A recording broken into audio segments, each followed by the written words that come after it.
बिस्मिल्लाहिर्रहमानिर्रहीम। पुराम तुहाडी गल दे नाल मैं जहांगीर मिनास ते अज तुहाडे नाल नवीं गल ये करिए कि जनाब मौलाना फजल रहमान साहब बिल्कुल एक नवीं फड्डे वास्ते तैयार हो गए। एक ही फड्डा कर रहे हैं, ये तुहाडे नाल गल करदे हैं। और नवाज शरीफ साहब ने भी एक नवीं डिमांड रख दी ने। 3 दफ़ा वज़ीर आज़म रहे ने मुल्क के, हुण की डिमांड रखी ने यह भी तुहानूं दसदे हैं। तो मौलाना साहब जनाब एक है कि तुसीं जिहड़ा ना जिहड़े मुज़ाकरात कर रहे हो ना, ये मैनूं इतमाद ते नहीं लिया, लेकिन मेरे 3 बड़े मुतालबे ने। वो तुम पता है ना, नवाज शरीफ साहब कॉल की शहबाज शरीफ न और उनकी मुलाकात हुई वज़ीर आज़म हाउस।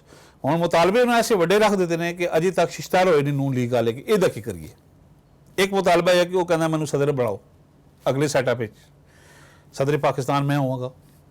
दूसरी वो कहना जी KPK की हुकूमत जी है ना वो मेरा क्वेश्चन भरपूर होएगा। तीसरी वो कहना बलुचिस्तान हुकूमत का भी मैनूं दिओ।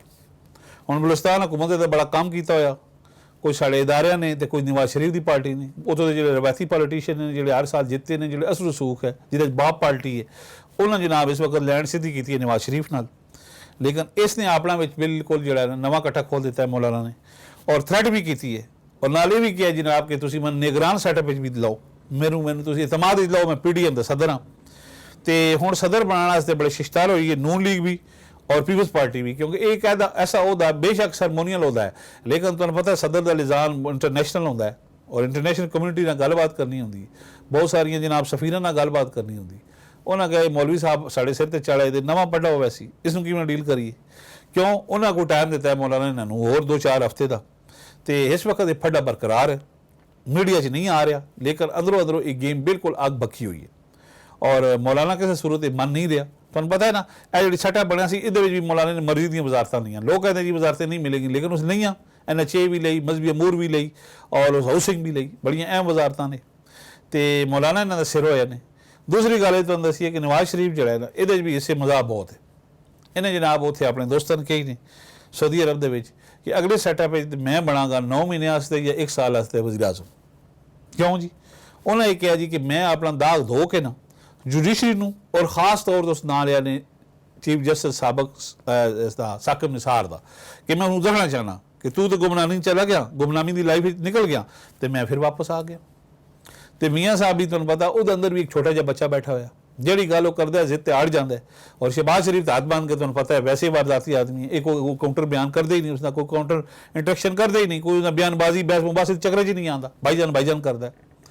और नवाज शरीफ क्या जी कि मैं रवांगा 9 महीने लावां या साल लावां, फिर मैं ट्रांजिशन कर देंगा, हुकूमत बदल जाएगी। ये अगर साढ़े मुल्क जो पुराना काम है। शौकत अजीज के दौर तुहानूं पता है कि मुशर्रफ जिहड़ा सी प्रेजिडेंट और चो शुजात को उन्होंने बढ़ा के कुछ देर वास्ते उसको इस्तीफा लै लिया सी, उत्ते भी शुक्र लै चो शुजात के मैं दिंदे ही नहीं है।